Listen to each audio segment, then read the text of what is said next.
He had everything except true love. Pretending to be an ordinary man, he found someone special, but when he revealed who he really was, everything fell apart. Now he needs to prove that, despite the lie, his feelings were always real. Willie. She be able to trust him again? The sun was setting over the New York City skyscrapers when Ethan Matthews unbuttoned his pure silk Hermes tie, a gift from his shareholders for the latest billion-dollar deal he had closed. His brown eyes gazed at the city through the windows of the 45th floor of Matthews Enterprises, but his mind wandered far from there. At 35, he had achieved everything anyone could dream of, an estimated fortune in the billions, companies spread across 3 continents, and a penthouse that looked more like a modern palace. However, something was missing.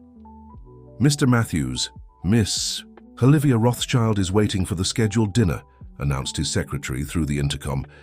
Ethan sighed deeply.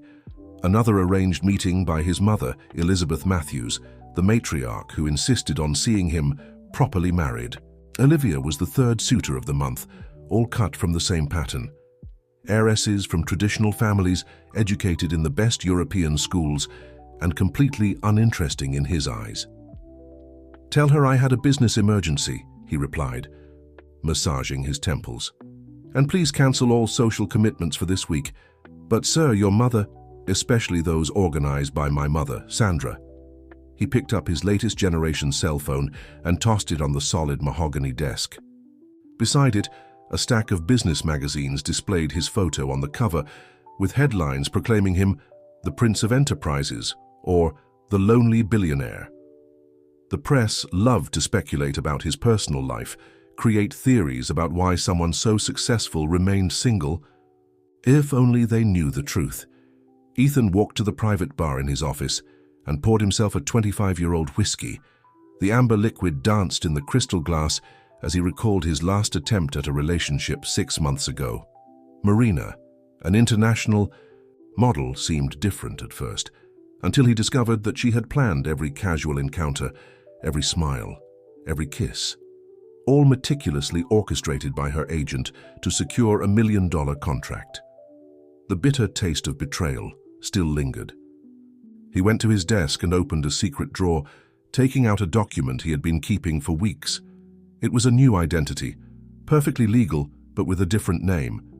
Eric Miller, a common name, without pomp or titles. He had ordered it in a moment of frustration after another romantic disappointment. The idea was absurd, of course, ridiculous even. One of the richest men in the country passing himself off as an ordinary citizen. Impossible to work. Still, something inside him stirred every time he looked at that document.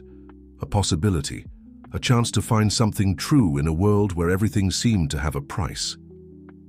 "Sandra," he called through the intercom, "prepare the Phoenix Project.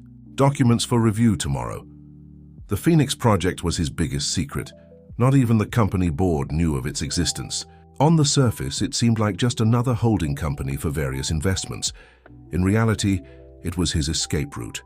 Through it, Ethan had discreetly bought a fleet of common cars and created a ride-sharing company, all managed by front men, of course. The plan was simple in theory. For a few hours a week, he would be just Eric, an ordinary rideshare driver. Madness? Maybe. But when you have everything except what really matters, even madness starts to make sense. He put the fake identity back in the drawer and walked to the window. The sun had completely set, and the city lights created a carpet of urban stars at his feet. Somewhere down there, he thought, there might be someone capable of seeing beyond the headlines, beyond the billions, beyond the facade of the Prince of Enterprises. His cell phone vibrated. It was a message from his mother, probably furious, about the cancelled dinner. He ignored it. Tomorrow would be his first day as Eric Miller, and a strange feeling of freedom was beginning to take over him. He poured himself another finger of whiskey and smiled at his reflection in the window. Glass. Behind him, the imposing portrait of his father, founder of the Matthews Empire, seemed to look at him with disapproval.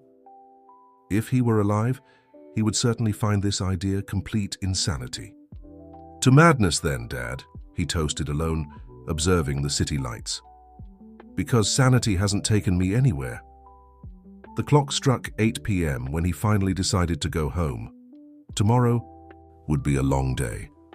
A day when Ethan Matthews, the country's most coveted billionaire, would transform into Eric Miller, a simple rideshare driver. What he didn't know was that this apparently insane decision would change his life in ways that not even his billions could predict. Sophia Carter couldn't believe she was late again. Her hands trembled as she tried to lock the door of her small apartment in Brooklyn, balancing a folder full of resumes and her worn-out bag. The clock showed 7:45 a.m., and her interview at the restaurant was scheduled for 8:30 a.m. on the other side of the city. "There's still time. There's still time," she murmured to herself, descending the stairs of the old building 2 steps at a time. The elevator, of course, had been broken for weeks. As always, upon reaching the street, she quickly opened the ride-sharing app on her cracked-screen cell phone. It was a luxury she could barely afford, but today she had no choice. She needed this job at the restaurant. The salary from the coffee shop where she worked part-time barely covered the rent, and tips were getting scarcer. "Your driver is 3 minutes away," the screen informed. "Eric, silver Chevy." Sophia took a deep breath, trying to organize her thoughts. At 27, this wasn't how she had imagined her life. With a degree in culinary arts, she dreamed of having her own cafe, a cozy place with live music on weekends where she could serve her special family recipes. But dreams had been swallowed by the cruel reality of bills to pay and closed doors. A silver car pulled up smoothly in front of her. The driver, a man of common but well-groomed appearance, smiled politely. "Good morning, Sophia?" "Yes, that's me," she replied, quickly getting into the vehicle. "I really need to get to the address by 8:30. Do you think we can make it?" Ethan, or rather Eric, observed the young woman in the rearview mirror. There was something different about her. It wasn't her natural beauty, although she was undeniably pretty with her wavy brown hair and honey-colored eyes. It was something more, an almost palpable determination in her gaze, mixed with a kind of contained fragility. "I'll do my best," he replied, skillfully maneuvering through traffic. "Job interview. Is it that obvious?" Sophia smiled nervously, smoothing out the only dress shirt she owned. "At the Quattro restaurant. Do you know it?" Ethan knew it very well. It was one of the most exclusive restaurants in the city, owned by one of his friends, but Eric shouldn't know that. "I've passed by it a few times," he commented casually. "Seems to be an interesting place." "It's one of the best restaurants in the city," Sophia sighed, looking out the window. "It would be a dream to work there, to learn from those chefs, but I'm probably wasting my time. They must have hundreds of more qualified candidates." "Why do you say that?" "Just look at me," she laughed humorlessly. "Graduated from a small college, only worked in coffee shops and diners. My resume must look like a joke compared to the other candidates." Ethan felt something strange in his chest. It was the first time since he had started his adventure as a driver a week ago that he felt a real connection with a passenger.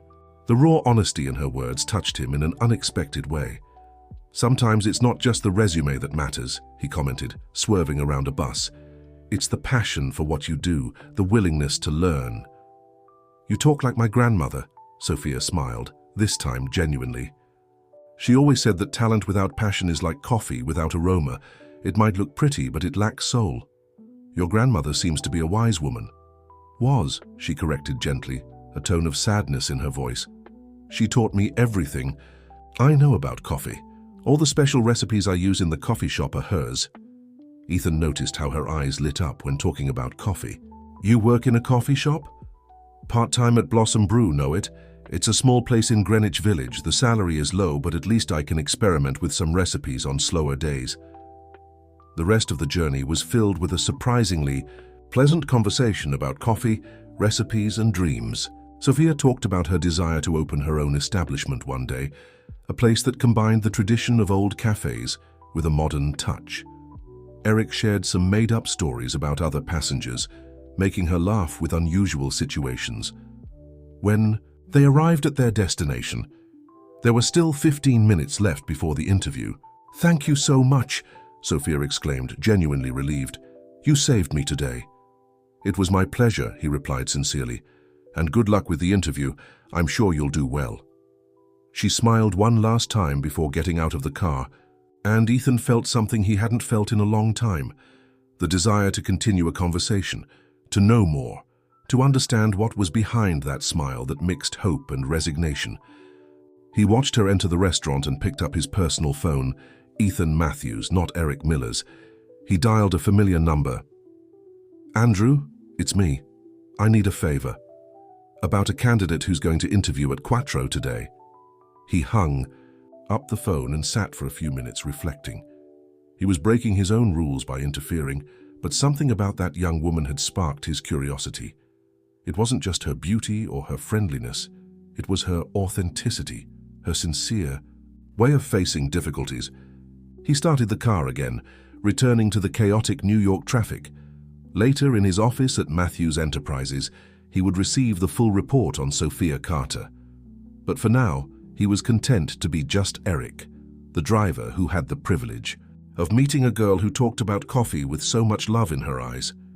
What he didn't know was that this seemingly ordinary ride would be just the beginning of a story that would change not only his life, but also his concepts about love, truth, and happiness.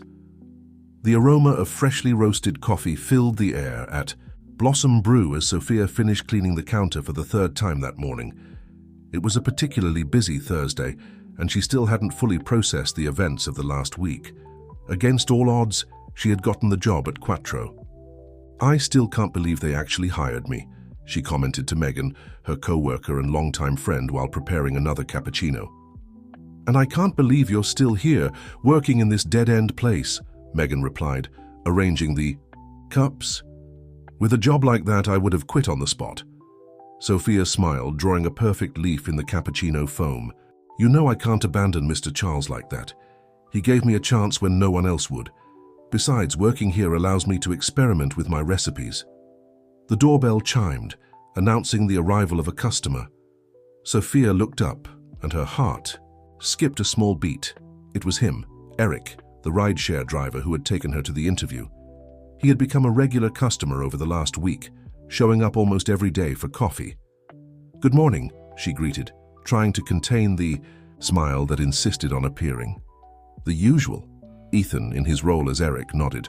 He was wearing jeans and a simple polo shirt, quite a change from his tailored Italian suits. "Please, that coffee with cinnamon that only you know how to make." As Sophia prepared the drink, Ethan discreetly observed her. There was something magnetic about her precise movements, in the way she treated each detail of the preparation with absolute dedication. It was so different from the people he used to interact with in his real world, where everything was about appearances and interests. "So," she started, handing him the steaming cup, "how's the driver life today?" "Quiet," he replied, savoring the first sip. It really was the best coffee he had ever tasted. "Actually, I'm taking a break. Sometimes it's good to stop and appreciate the simple things in life." Sophia leaned on her elbows on the counter, slightly inclining. "Like a well-made coffee?" "Exactly," he smiled, their eyes meeting for a moment longer than necessary. The moment was interrupted by Megan, who passed by carrying a tray. "Sophia, don't forget you have to leave early today for your first day at Quattro." "That's right." Sophia straightened up, looking at the clock. "I'm so nervous I can barely think straight." "You'll do great," Eric assured. "People passionate about what they do always stand out." On the other side of town, in the Matthews Enterprises office, a stack of documents awaited Ethan's signature. Sandra, his secretary, was on the verge of a nervous breakdown trying to reorganize his increasingly chaotic schedule. "Mr. Matthews, your mother called again," she informed through the intercom. "She said it's urgent." Ethan sighed, adjusting his tie. In a few hours, he would exchange that suit for casual clothes again. He had promised to give Sophia a ride after her first day at Quattro, a coincidence he himself had orchestrated through the app's algorithm. "Tell her I'm in a meeting," he responded automatically, his thoughts returning to breakfast at Blossom Brew. The phone on his desk rang, the direct line that only a few people had access to. It was Andrew, his friend and owner of Quattro. "Ethan, are you sure about this girl you asked me to hire? The executive chef is a bit resistant to having someone so inexperienced on the team." "Trust me, Andrew," Ethan replied, spinning in his chair to admire the city view. "Sometimes talent comes from the most unexpected places." After hanging up, he picked up a folder from his drawer. It was the full report on Sophia Carter. Family history, financial situation, background, all clean as he expected. What the report didn't show, however, was the sparkle in her eyes when she talked about coffee, or the way her smile lit up the whole environment. The hours dragged on until late afternoon. Ethan changed from his suit into his Eric clothes and drove to Quattro. Sophia was already waiting on the sidewalk, her face radiant despite the evident tiredness. "So," he asked as soon as she got into the car, "how was the first day?" "Intense," she exclaimed, letting herself sink into the seat. "I've never seen so many different pots in my life, and the executive chef, my God, what an intimidating man. But you know what's most incredible? He tasted my coffee and asked for the recipe." Ethan smiled, remembering Andrew's call earlier. "See? I told you, you'd do well."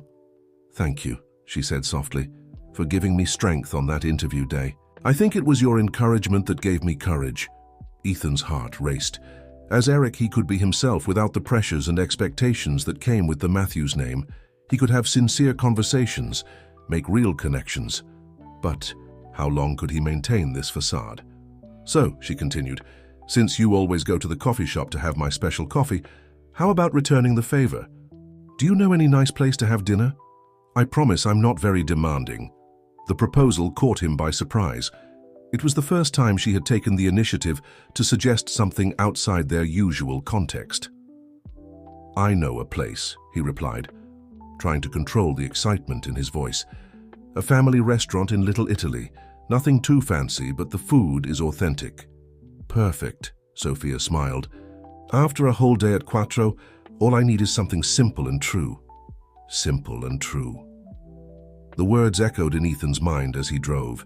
It was exactly what she represented in his life, a refreshing simplicity amidst the complexity of his world of business and appearances. What would she think if she knew that her driver friend was actually the owner of the Matthews empire? That each casual encounter of theirs was carefully planned? That he knew more about her life than he should? As he drove through the busy streets of New York, Ethan realized he was entering dangerous territory. It wasn't just the lie about his identity. It was the fact that, for the first time in a long time, he was developing real feelings for someone. And real feelings built on a foundation of lies rarely have a happy ending. The restaurant in Little Italy was packed that night, but the cheerful buzz of conversations around seemed distant to Sophia and Eric. Seated at a table in the back of the family establishment, they shared not just a traditional Italian pasta, but also stories, laughter, and glances that lasted a bit longer than normal. "So you dropped out of law school to be a driver?" Sophia asked, swirling the wine in her glass. It was a simple red, very different from the rare vintages Ethan was used to, but at that moment, it had a special flavor. "Let's just say I discovered that happiness isn't always where others expect you to find it," he replied, blending truth and fiction in his carefully constructed story. "And you? Did you always know you wanted to work in gastronomy?" Sophia's face lit up. "Since I was little. My grandmother had this incredible gift for transforming simple ingredients into something magical. She used to say that cooking is like composing music. Each ingredient is a note, and when you find the right harmony, the magic happens," Ethan completed, observing how she gestured animatedly when talking about her passion. "Exactly. That's why I didn't give up, even when everything seemed to be going wrong. You know, before Quattro, I sent my resume to more than 50 places. There were so many closed doors that I thought about giving up." Ethan felt a pang of guilt. He knew that his interference had been decisive in her getting the job at Quattro, but seeing her dedication and passion only confirmed that he had made the right choice. "And now? How is it working in 2 places?" "Exhausting," she admitted. "Taking another piece of bread, but rewarding. The chef at Quattro is demanding, but I'm learning so much. And I couldn't abandon Bloom & Brew. That place has something special." "Like you," Ethan thought, but kept the words to himself. The dinner extended for hours, and when they finally left the restaurant, the New York night greeted them with a fine, romantic drizzle. Sophia instinctively moved closer to Ethan, seeking protection from the cold. "Want to share an umbrella?" he offered, taking one from the car. "I guess I don't have a choice," she laughed, moving closer. They walked slowly to a small jazz bar that was still open. The soft music escaped through the windows, creating the perfect soundtrack for the moment. "Do you know this place?" Sophia asked, her eyes sparkling with the reflection of the streetlights. "Actually, yes," Ethan replied, remembering the countless times he had been there as Ethan Blackwell, always surrounded by important people and empty conversations. As Richard, however, he could experience the place in a completely new way. "Want to go in?" The interior of the bar was cozy, with low lighting and a jazz band playing classic standards. They found a discreet table in the corner, and Sophia immediately fell in love with the atmosphere. "It's amazing how places like this exist in the city," she commented, swaying gently to the music. "So authentic." The word hit Ethan like an arrow. Authentic was exactly what he wasn't being. With each moment he spent with Sophia, the lie became heavier, more difficult to carry. "Are you okay?" she asked, noticing his distant expression. "Did I say something wrong?" No, he hurried to answer. "I was just thinking about authenticity. Sometimes it's more complicated than it seems to be true." "How so?" Ethan hesitated, choosing his words carefully. "Sometimes people wear masks, not always for bad reasons, but out of fear of not being accepted for who they really are." Sophia studied him for a moment, her honey-colored eyes penetrating as if they could see through his soul. "You know what my grandmother used to say about that? That a painful truth is better than a comfortable lie. In the end, the truth always finds its way." The comment hit Ethan like a punch in the stomach. In his pocket, Ethan Blackwell's cell phone vibrated, probably his mother or some business emergency, but at that moment, looking at Sophia, he just wanted to be Richard. Just Richard. The band began to play The Way You Look Tonight, and Sophia sighed. "This song reminds me of my parents dancing in our living room. They always danced after Sunday dinner. Want to dance?" The words came out before he could think. She seemed surprised but smiled. "Here? Now? Why not?" Sophia accepted his outstretched hand, and soon they were in the small space between the tables, moving gently to the sound of jazz. Ethan could smell the soft scent of her hair, feel the warmth of her presence so close. For a moment, all the lies and complications disappeared. They were just two people, dancing in a jazz bar, on a rainy night in New York. "Richard," she murmured against his shoulder, "this is crazy, isn't it?" "What?" "This, us. How everything seems so right." Ethan closed his eyes, feeling the weight of her words. Yes, it was crazy. But for the first time in his life, it was a craziness that made sense. The music ended, but they remained embraced for a few more seconds. When they separated, there was something different in the air between them, a sweet tension loaded with possibilities and dangers. "I need to go," Sophia finally said, looking at her watch. "I have to open the cafe early tomorrow." Ethan nodded, fighting against the desire to tell her everything right there, to reveal who he really was. But the fear of losing that unique connection, those moments of simplicity and emotional truth, stopped him. As he drove her home in his work car, the silence between them was comfortable, full of unspoken promises. When they said goodbye, their eyes met once more. "Thank you for the night," she smiled, hesitating before getting out of the car. "It was perfect." "Sophia," he called when she was already on the sidewalk. "Do you believe that sometimes we need to lose something to really find what we're looking for?" She thought for a moment. "I believe we need to be brave enough to risk, even if it hurts."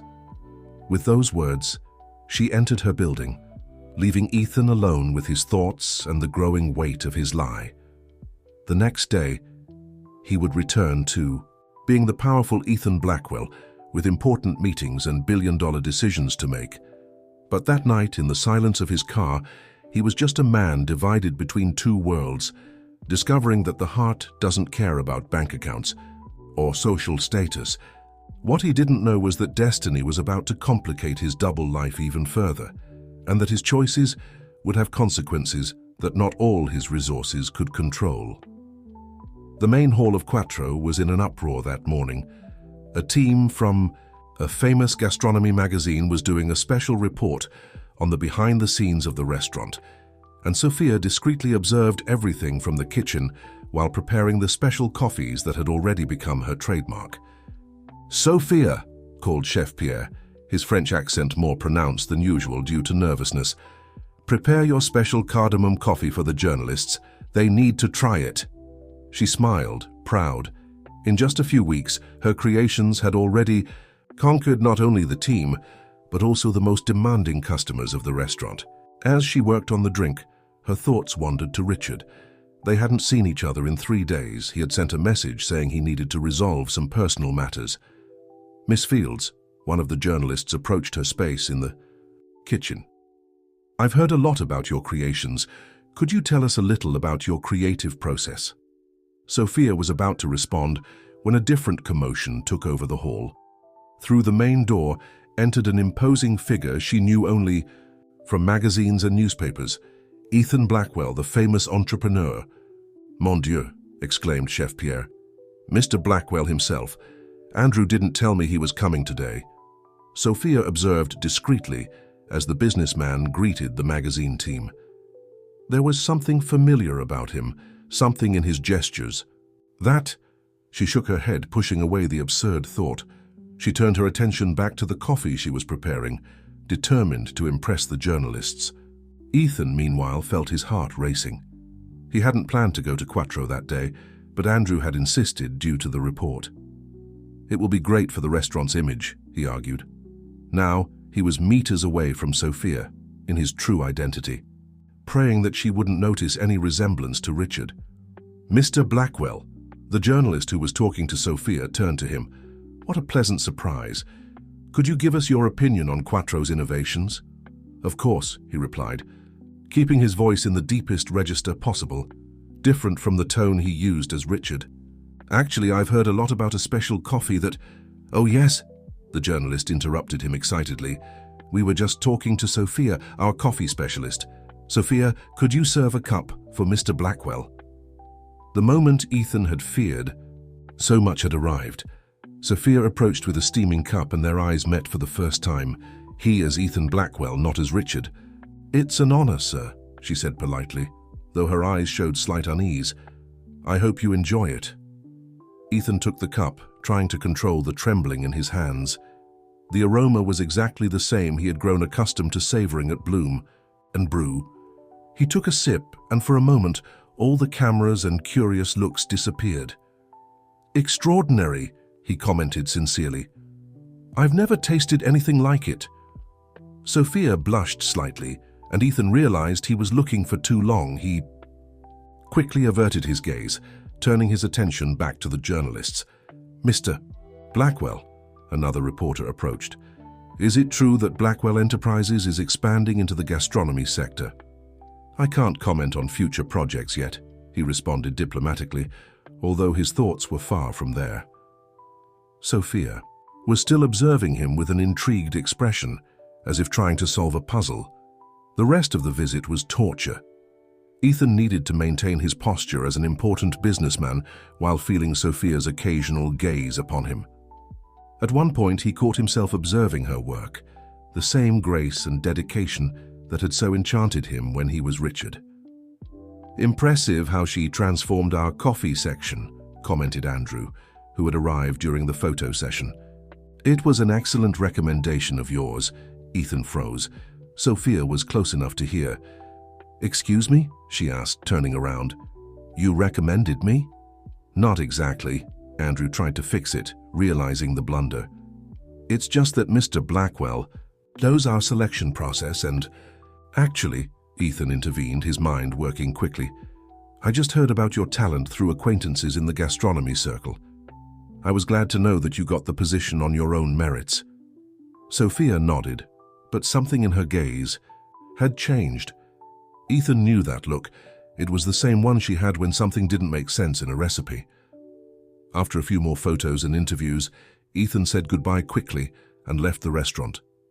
Inside his imported Porsche, very different from the modest car he used as Richard, he let out a long sigh. He picked up his phone, Richard's, and saw 3 messages from Sophia. Missed you at the cafe today. There's a new recipe I want you to try. Richard, I need to tell you something strange that happened today. His heart raced at the last message. What could she have noticed? Were the similarities too obvious? The voice, the gestures, the way of speaking. That night, in his luxurious apartment overlooking Central Park, Ethan couldn't sleep.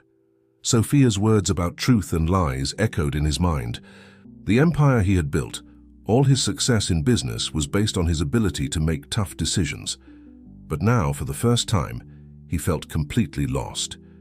His phone, Ethan Blackwell's, rang. It was his mother.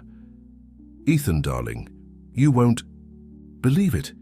I just found out something very interesting about that waitress from Quattro you mentioned. The blood froze in his veins. His mother, Elizabeth Blackwell, was known for her ability to uncover secrets and for her determination to protect the family name. If she was investigating Sophia— Mom, please, he interrupted her. Don't get involved in this. But son, you need to know she's not who you think. Ethan hung up the phone, his heart pounding in his chest. The lies were starting to dangerously intertwine, forming a web from which it would be increasingly difficult to escape. And now, with his mother involved and Sophia starting to ask questions, the house of cards he had built threatened to collapse. What he didn't know was that fate was about to force his hand in a way that not all his money or power could control. Elizabeth Blackwell's office maintained the same intimidating elegance as its owner. Seated in her Italian leather armchair, she analyzed a folder with documents about Sophia Fields, while her personal assistant nervously waited beside her. So that's it, Elizabeth murmured, her astute eyes scanning the pages. The girl isn't as simple as she appears. Yes, ma'am, the assistant confirmed. We discovered that her father, Anthony Fields, was a partner in one of the country's largest coffee shop chains 15 years ago. He lost everything in a financial scam. And now the daughter works as a barista, Elizabeth smiled ironically. Fate has an interesting sense of humor. At Bloom & Brew, Sophia was completely unaware of the investigation into her past, focused on her new creation, a special blend with notes of caramel and spices. She tried to decipher the strange feeling she had when meeting Ethan Blackwell. There's something about his eyes, she commented to Megan, who was decorating a cappuccino. It reminded me so much of Richard. Sophia, you're obsessed, Megan laughed. Just because they both have brown eyes doesn't mean anything. One is a billionaire, the other is an app driver. Besides, you haven't seen Richard in days. Sophia sighed. It was true. Since the day of the report at Quattro, Richard had become more distant. His messages, once frequent and warm, were now brief and spaced out. The doorbell chimed, and her heart leaped, but it was just another regular customer. She was about to turn her attention back to the coffee when an elegant woman entered the establishment. Something in her aristocratic posture caught everyone's attention. Good morning, Elizabeth Blackwell said, approaching the counter. You must be Sophia Fields. Sophia felt a chill down her spine. Yes, ma'am, how can I help you? I'm Elizabeth Blackwell, she introduced herself, although it was unnecessary. Her photo regularly appeared in social columns. Can we talk in private? In his office at Blackwell Enterprises, Ethan was trying to focus on an important spreadsheet, but his thoughts kept returning to Sophia. The last messages she had sent to Richard remained unanswered on his cell phone. Mr. Blackwell, Sandra interrupted his thoughts over the intercom. Your mother left to handle personal matters and cancelled lunch. Ethan frowned. His mother never cancelled appointments at the last minute. He picked up his phone to call her, but stopped when he saw a message from Sophia, this time to his personal number, Ethan Blackwell's. We need to talk. It's about my father. The blood froze in his veins. What had his mother done? At Bloom & Brew, Sophia and Elizabeth were seated at a table away from others. The coffee Sophia had prepared remained untouched between them. "So you didn't know," Elizabeth commented, studying the young woman's reaction, "about how your father and my husband met." Sophia shook her head, stunned by the revelations. "Dad never talked much about the past. After we lost everything, he changed. Anthony was a brilliant man," Elizabeth continued. "He and Franklin, my husband, had big plans to revolutionize the coffee market in America. But then, the scam happened," Sophia completed bitterly. "We lost everything, including our home." "It wasn't quite like that," Elizabeth corrected, her eyes fixed on Sophia's. "Your father wasn't just a victim, dear. He was part of the scheme." Sophia felt as if the ground had disappeared beneath her feet. "No, that can't be true. I have all the documents that prove it. Anthony wasn't fooled. He helped orchestrate the scam. The only one who knew nothing was my husband." Sophia's hands trembled as she held the cold coffee cup. Memories from her childhood began to make a terrible sense. Her parents whispered, arguments late at night, the sudden move to a small town, her father's silence about the past. "Why are you telling me this now?" she asked, her voice almost a whisper. "Because my son is interested in you," Elizabeth answered directly, "and I need to protect him." "Your son? Ethan Blackwell?" Sophia laughed humorlessly. "Ma'am, I think there's a misunderstanding. I barely met him. Don't be naive, dear. Do you think you got that job at Quattro by chance? That your special recipes caught the attention of one of New York's most exclusive restaurants by pure coincidence?" Sophia felt her face burn. All the pieces were starting to fit together. The successful interview, the familiar looks from Ethan Parker, the sudden disappearance of Jack. "No," she murmured, standing up abruptly. "It can't be—" "Sophia," Elizabeth called as she was already walking away. "Your father destroyed my husband's trust. Don't let history repeat itself with my son." In the parking lot of Rosebud Cafe, Ethan had just parked his car, the same one he used as Jack. He had received an urgent message from his mother revealing where she was, and his heart almost stopped when he saw the address. When he entered the cafe, however, he found only his mother, sitting elegantly with a satisfied expression. "What did you do?" he asked, his voice trembling with contained anger. "What you didn't have the courage to do, son," Elizabeth answered calmly. "I revealed the truth, all of them." Ethan felt the weight of all his lies crashing down on his shoulders. Somewhere in the city, Sophia was processing revelations that could destroy not only their budding relationship, but also her faith in people. And worse, he didn't know if he should look for her as Ethan Parker or as Jack. For the first time in his life, all his money and power seemed completely useless in the face of the damage his choices had caused. The rain fell mercilessly on New York City when Sophia arrived at her small apartment. Her hands were still shaking as she tried to fit the key in the lock. Inside, the cramped space that had always seemed cozy now felt suffocating. Filled with memories she wasn't sure she could trust anymore. On the kitchen table, an old photo caught her attention. Her at 6 years old, sitting on her father's lap in front of an elegant coffee shop. The Coffee & Co., the empire her family had lost, or rather that her father had helped destroy, according to Elizabeth Parker. "Why, Dad?" she murmured to the photograph, tears silently rolling down. "Why did you never tell me the truth?" Her cell phone vibrated for the 10th time. They were messages from Jack, or Ethan. She didn't know who was who anymore. Every memory of the moments they spent together was now tainted with doubt. Every smile, every conversation, every look seemed part of an elaborate theater. On the other side of town, in the penthouse of the Parker building, Ethan paced back and forth like a caged animal. On his work desk, 2 cell phones, one for each identity, remained silent, all messages unanswered. "Son," Elizabeth entered without knocking, her posture still impeccable despite the drama she had created. "We need to talk." "Talk?" Ethan laughed humorlessly. "Like you talked to Sophia, telling half-truths and destroying the memory she had of her father." "Half-truths?" Elizabeth arched a perfectly drawn eyebrow. "You didn't read the documents I sent you, did you? Anthony Fields wasn't just an accomplice in the scheme, he was the mastermind." Ethan stopped his frantic pacing, staring at his mother. "What are you talking about? Your father never got over that betrayal, Elizabeth continued, sitting down elegantly. Anthony was his best friend, Ethan. They grew up together, built their dreams together. And yet what, Mom?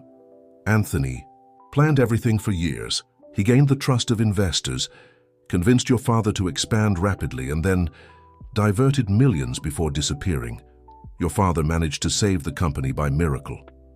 Ethan sat heavily in his chair. He vaguely remembered that time. He was only 12 years old.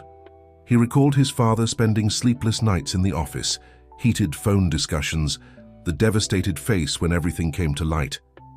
Why did you never tell me this before?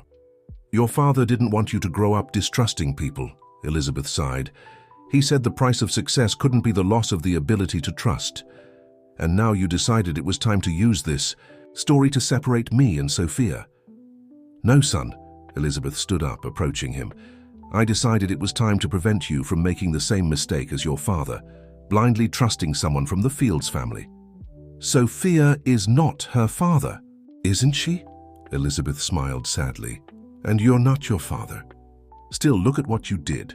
You created a false identity, lied, manipulated situations, all in the name of what you believed to be love. The words hit Ethan like a slap. It was true.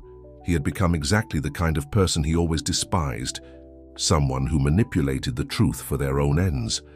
At Rosebud Cafe, Mr. Carlos found Sophia sitting alone in the dark after closing time. I knew I'd find you here, he said softly, turning on only the counter lights. Want to talk? Sophia raised her red eyes from crying. Did you know? About my father? The old barista sighed, pulling up a chair. I knew your father in the golden days of Coffee & Co. He was a complex man, Sophia. Brilliant, but dishonest, she completed bitterly. It's not that simple. Mr. Carlos took her trembling hands in his. Your father made serious mistakes, yes, but do you know why it all started? Sophia shook her head negatively. Out of love for your mother, he revealed softly. She was very sick. The treatments were extremely expensive. Edward Parker refused to make a larger investment in the company, even though they were partners. Your father started diverting money to pay for the doctors. But Mom got better during that time. Yes, she improved, but by then your father was already too involved in the scheme. Other executives discovered what he was doing and blackmailed him. One lie led to another. Until everything collapsed, Sophia completed, new tears falling. Your father wasn't a saint, Sophia, but he wasn't the villain Elizabeth Parker painted him to be either. He was just a man who made terrible choices for reasons he believed were right. Sophia remained silent, processing everything. Her cell phone vibrated again. Another message from Ethan Jack. And now? She asked, more to herself than to Mr. Carlos. How can I trust someone who maintains such a big lie? The question isn't whether you can trust, the old barista answered wisely. It's whether what you built, even under a lie, has enough value to deserve a second chance. In Ethan's apartment, he finally gathered the courage to listen to the voice message Sophia had left hours earlier. I find it ironic that you lied about who you were to find out if I was genuine. Had I been lying for years about my past to protect my father's memory? It seems we're more alike than we thought. Maybe we can talk. Not as Jack, not as Ethan, just as ourselves, for the first time. Ethan felt his heart race. It was more than he deserved, more than he expected. He grabbed his car keys, the same ones he used as Jack. It was time to face all the truths, no matter how painful they might be. Rosebud Cafe was closed at that hour of the night, but a single light remained on inside. Sophia had chosen this place for the meeting. It seemed appropriate that the place where everything began would also be where all truths would come to light. Her experienced hands automatically prepared 2 cups of coffee, while her mind relived every moment of the past few months. Every smile from Jack, no, Ethan, every conversation, every look. She tried to identify in her memories the signs she should have noticed, the small inconsistencies that now seemed so obvious. The doorbell chimed softly. Sophia didn't need to turn around to know who it was. She knew the sound of his footsteps, the rhythm of his breathing. Black with a touch of cinnamon, she said, still with her back turned. How Jack likes it, or should I say how you like it. Ethan stopped a few steps from the counter, feeling the weight of those words. He was dressed casually, in a conscious attempt to find a middle ground between his two identities. Sophia, No, she interrupted him, finally turning around. First, answer me one thing. Who's here now? Ethan Parker, the billionaire, or Jack Martin, the driver?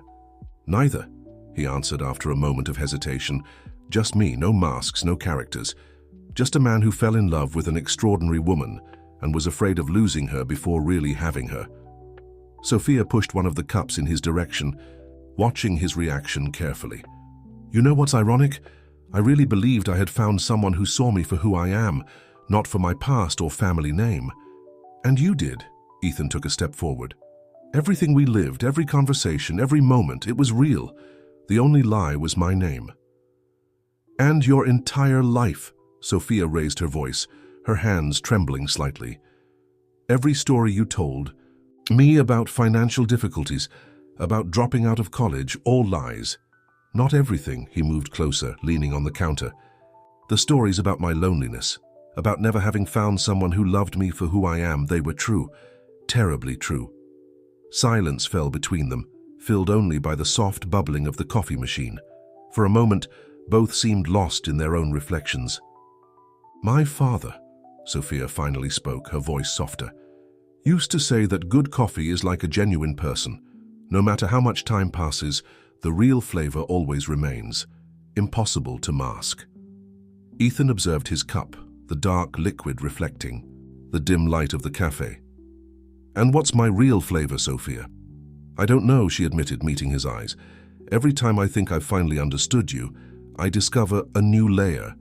Like today when your mother told me about my father. Sophia, about that... No, let me finish, she raised her hand. I spent years believing my father had just been a victim. I built my entire life on that belief. And now I find out that the story is much more complicated. Like everything in life, Ethan completed softly. Exactly. Sophia walked around the counter, approaching him. You know what hurt me the most? It wasn't discovering that Jack was Ethan Parker. It was realizing that you didn't trust me enough to tell me the truth. I was afraid, he admitted, his voice almost a whisper. Each day that passed, each moment with you, I fell more in love. And each day it became harder to tell the truth because for the first time in my life, someone loved me for who I was, not for what I had. The idea of losing that... Sophia closed her eyes for a moment, letting out a deep sigh. When she opened them again, there was a different determination in her gaze.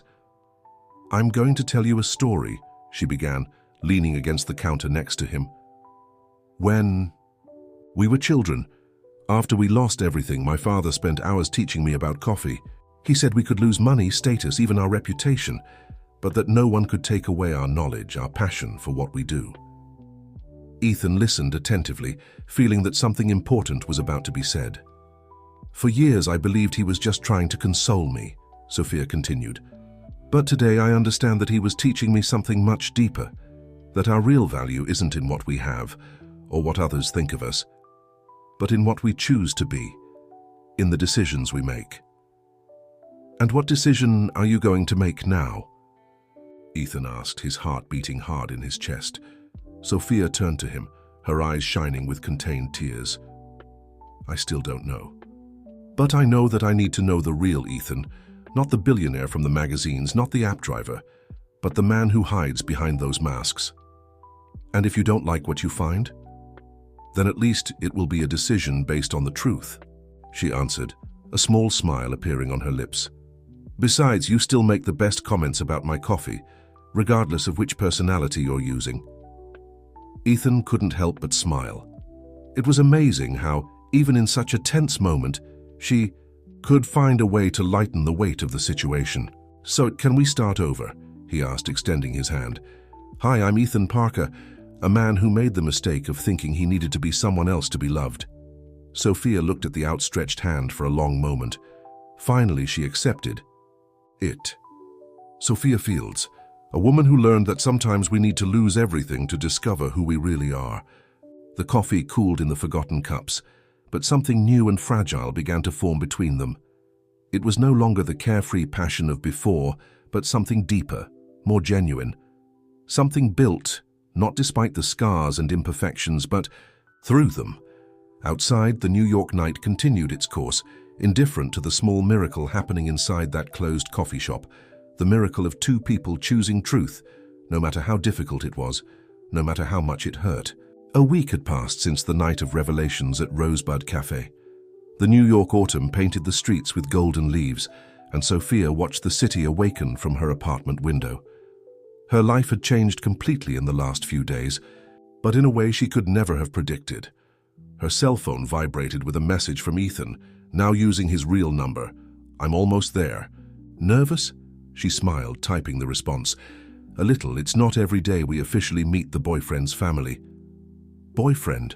The word still sounded strange, but in a good way. After that night at the cafe, they had decided to start from scratch.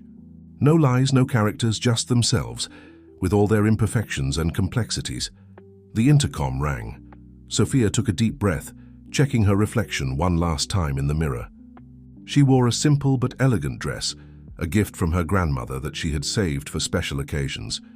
"You look beautiful," Ethan said, as soon as she opened the door. There was no longer the tension of maintaining appearances. He could simply be himself. "Are you sure you want to do this?" she asked as they descended the stairs. "Your mother made it very clear what she thinks of me." "That's exactly why we need to do this," he replied, holding her hand. "It's time for all truths to come to light, including the ones my mother hid." The car waiting for them was neither Ethan Parker's Porsche nor Jack's modest car. It was something in between, reflecting the new phase of their lives. On the way to the Parker mansion, Sophia recalled the conversation she had with her father the day before. After years of silence about the past, they had finally sat down for a frank conversation. "I should have told you before," Anthony Fields had said, his wrinkled hands holding a cup of coffee she had prepared. "About everything. About Edward Parker, about the diversions, about your mother. Why didn't you tell me, Dad? Shame, perhaps. Fear that you would judge me. When your mother got sick, I lost my bearings. I started making wrong decisions for the right reasons. And when I realized, it was too late," she completed softly. "Yes, but you know what shames me the most? It wasn't the mistakes I made, but allowing them to define your life too." Now, sitting next to Ethan as they passed through the imposing gates of the Parker mansion, Sophia felt a mix of apprehension and determination. She wasn't there to defend herself or to ask for approval. She was there to establish truths. Elizabeth was waiting for them in the winter garden, impeccably dressed as always. But there was something different in her posture, a certain tension. That betrayed her apparent calm. "Sophia," she greeted, her voice controlled. "Ethan, I'm glad you came." "Mom," Ethan began, his voice firm. "Before anything else, we need to clarify some things about the past."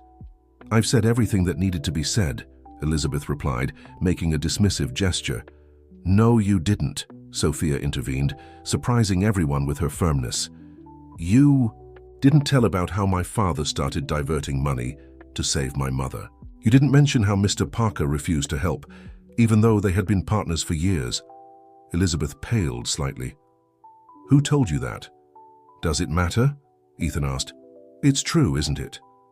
Dad was always inflexible with money, even with friends." A heavy silence fell over the environment.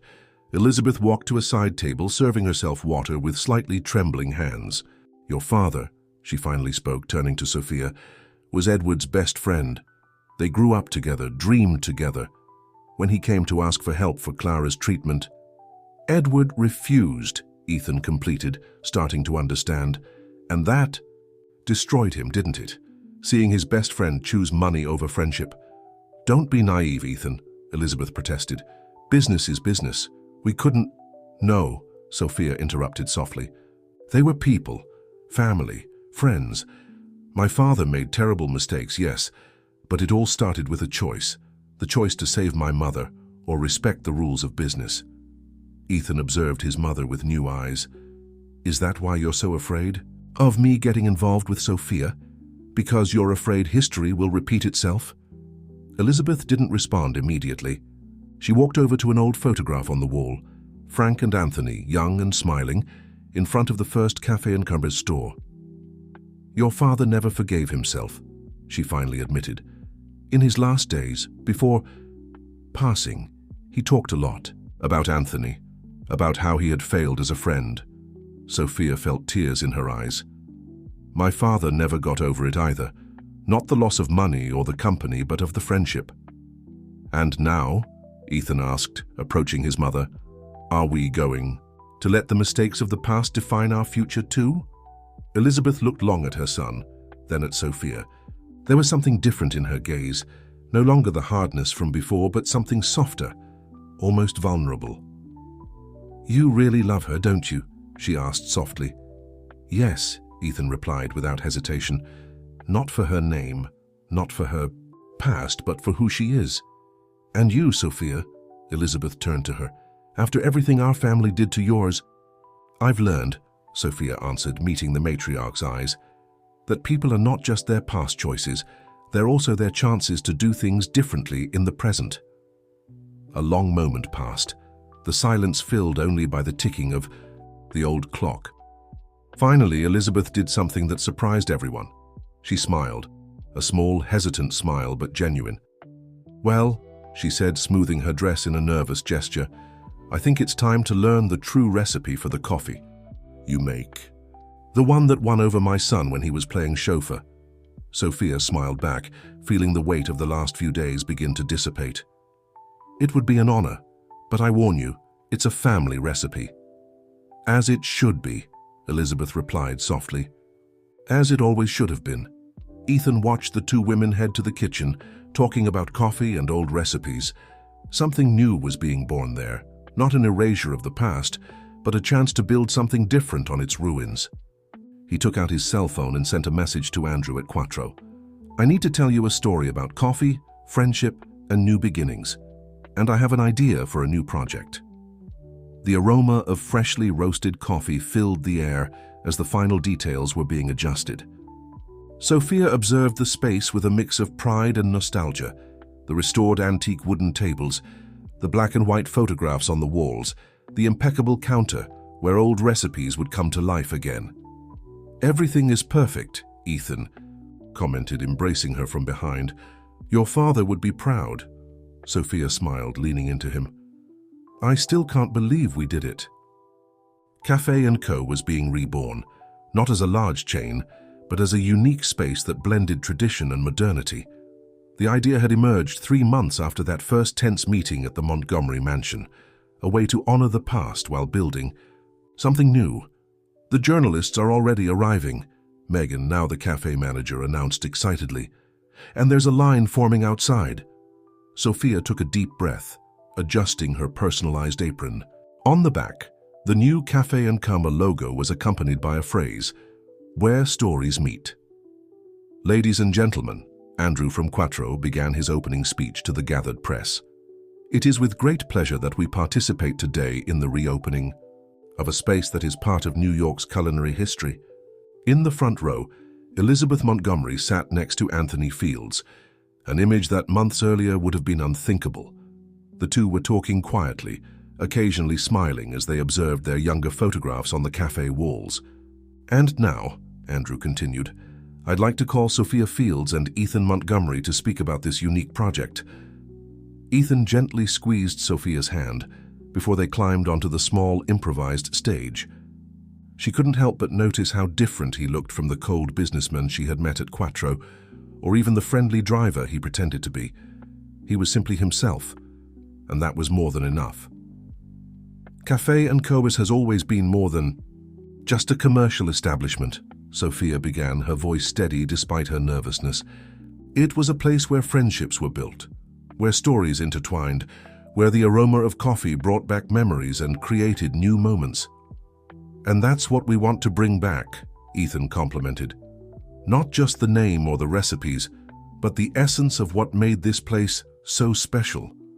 A space where people can be themselves, without masks or pretensions.